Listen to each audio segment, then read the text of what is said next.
Jadi kita syarikat PPT akan mengadakan satu mesyuarat. Objektif mesyuarat kita pada hari ini adalah menentukan peruntukan kos setiap jabatan dan juga mengenal pasti masalah yang dialami oleh syarikat. Jadi kita akan mulakan mesyuarat kita seperti biasa. Saya akan memberitahu misi dan visi syarikat kita. Yang pertama adalah misi syarikat kita. Misi syarikat kita adalah menyediakan produk penjagaan muka yang bersesuaian dengan semua jenis kulit dan mampu merawat penyakit kulit serta mampu menjadikan wajah putih berseri. Dan yang kedua adalah visi syarikat kita ialah untuk mengeluarkan produk penjagaan muka yang mampu merawat muka pengguna. Saya harap semua ketua jabatan telah menghafal misi dan visi tersebut. Jadi ini adalah senarai-senarai ketua jabatan yang hadir pada mesyuarat kita pada hari ini. Baiklah, kita teruskan dengan perbincangan berkaitan terus.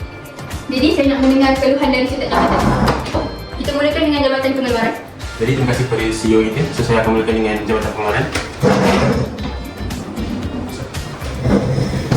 Tujuan saya untuk mengukuhkan cadangan saya pada hari ini adalah untuk memohon peruntukan kewangan bagi jabatan pengeluaran untuk meningkatkan keupayaan dalam pengeluaran istilah untuk syarikat ini.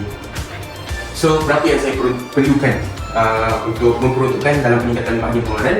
Jadi, jabatan pengeluaran memerlukan anggaran RM5,500 untuk melakukan segala penambahbaikan yang diperlukan.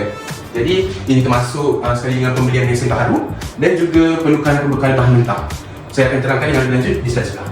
So, seperti kita tahu, pembekalan kita pada tahun 2018 iaitu pertama kali syarikat kita dibuka ialah biocare senyap bertahan, iaitu pembekalan utama kita dalam setiap bahan yang kita gunakan dalam serum kita sehinggalah tahun lepas 2022. Tetapi saya sebagai ketua jabatan pengeluaran ingin menukar pembekalan utama kita kepada nilai bio senyap bertahan iaitu pada tahun ini. Saya ada soalan. Kenapa kita perlu tukar pembekal kita sedangkan kita dah lama bersama dengan pembekal biocare ni dari sejak 2018 lagi? Saya faham mengenai pertanyaan CEO itu. Jadi saya akan terangkan pada slide seterusnya. So, kenapa kita menukar pembekal utama kita? Ini kerana pembekal biocare telah menaikkan harga bahan utama yang kita gunakan dalam serum kita, iaitu bahan utama seperti vitamin C dan juga hyaluronic acid telah dinaikkan harga sebanyak 14%. Jadi, kenaikan harga ini berlaku pada tahun lepas di mana biocare telah menghantar notis kepada kita yang bahawa mereka akan menaikkan harga barang utama yang kita gunakan dalam serum kita. Jadi, saya sebagai ketua jabatan pengeluaran merasakan perkara ini membebankan syarikat kita.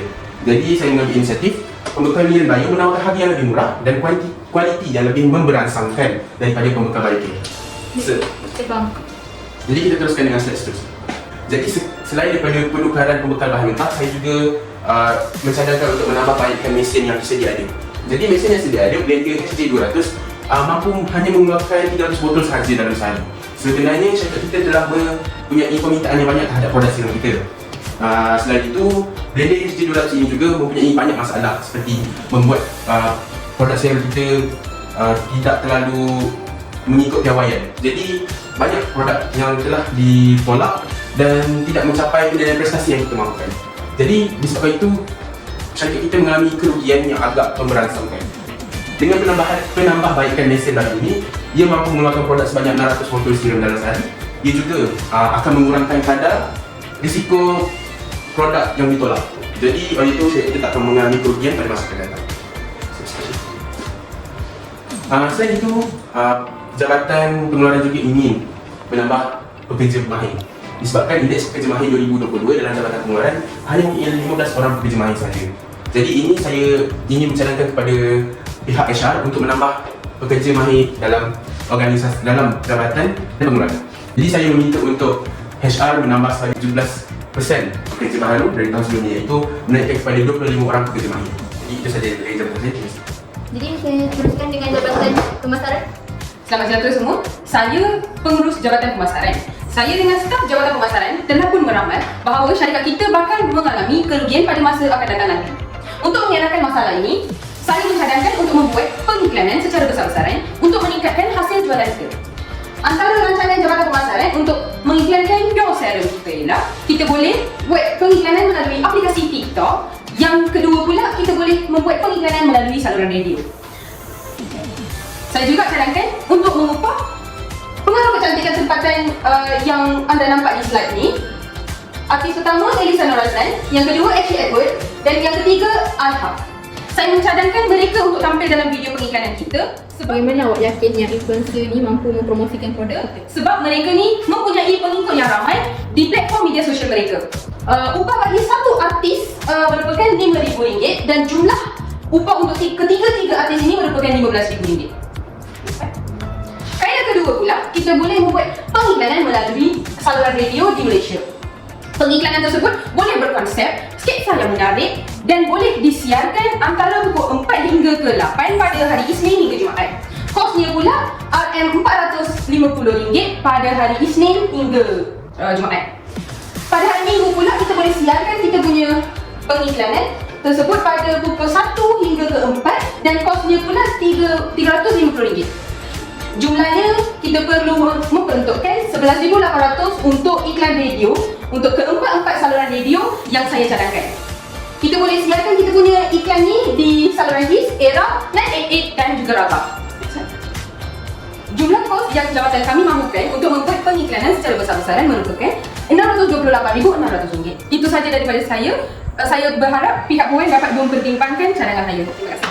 Assalamualaikum dan selamat sejahtera. Saya dari Jabatan Sumber Manusia ingin memberi cadangan dan penambahbaikan di syarikat Pure Beauty. Jabatan Sumber Manusia telah melakukan penilaian prestasi kepada pekerja-pekerja kita iaitu sebanyak 195 orang. Yang pertama, kami ingin menghantar 25 orang pekerja biasa ke kursus pemprosesan skincare untuk meningkatkan kemahiran dan penghasilan produk Pure Beauty yang lebih berkualiti seperti Pure Serum. Objektif untuk penghantaran pekerja ke kursus ini ialah bagi meningkatkan pengeluaran produk dan meningkatkan kualiti produk. Kami dapati terdapat sebuah kursus yang dijalankan oleh Dr. Nazari Muhammad Rais yang bertempat di Center of Excellence on Keluluh, Pusat Flora Ceras, Jabatan Pertanian Jalan Ceras, Batu 11 Ceras, 4300, Kajang, Selangor. Bajet yang diperlukan bagi penghantaran kursus ini ialah RM30,000. Kedua, kami ingin mengadakan program motivasi. Objektif bagi program ini ialah bagi meningkatkan semangat diri pekerja. Kedua, meningkatkan kualiti produk pada pekerja berusaha bekerja. Ketiga, dapat menjaga nama baik syarikat. Bajet yang diperlukan untuk program motivasi ini ialah RM500,000. Seterusnya, kami ingin memastikan kesihatan pekerja terjamin di syarikat Pure Beauty.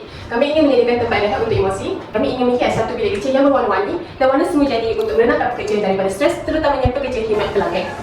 Seterusnya, kami ingin menyediakan kit keselamatan yang mencukupi untuk memudahkan pekerja untuk mengobati luka terbuka sebelum dijangkiti kuman.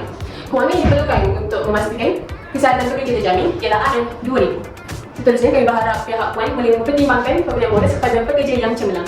Menarik, boleh saya kenal siapa pekerja cemerlang di syarikat kita? Baiklah PUN, saya akan perkenalkan pekerja cemerlang kita. Yang pertama, kami ada Muzammil bin Syamsul Bahdi, berumur 26 tahun dari Jabatan Pemasaran. Kedua, kami ada Syahidah Aqilah bin Syahizal, berumur 23 tahun dari Jabatan Pengeluaran. Bonus yang kami harap PUN boleh mempertimbangkan ialah 2% daripada gaji mereka, iaitu RM800. Kami berharap pihak PUN boleh mempertimbangkan peningkatan gaji kepada pengurus dan pekerja-pekerja di syarikat Pure Beauty. Jadi jumlah untuk peningkatan gaji bagi pengurus dan pekerja ialah RM940,000. Ya, itu sahaja daripada Jabatan Sumber Manusia. Terima kasih. Terima kasih kepada Jabatan Sumber Manusia. Jadi kita teruskan dengan Jabatan Sumber Kewangan. Terima kasih kepada CEO. Assalamualaikum dan salam sejahtera kepada semua. Okay, jadi setelah saya meneliti cara penyelesaian jabatan ni, Jabatan Pengurus Kewangan telah menentukan kewangan sebanyak RM5,600,000 terhadap Jabatan Pengeluaran.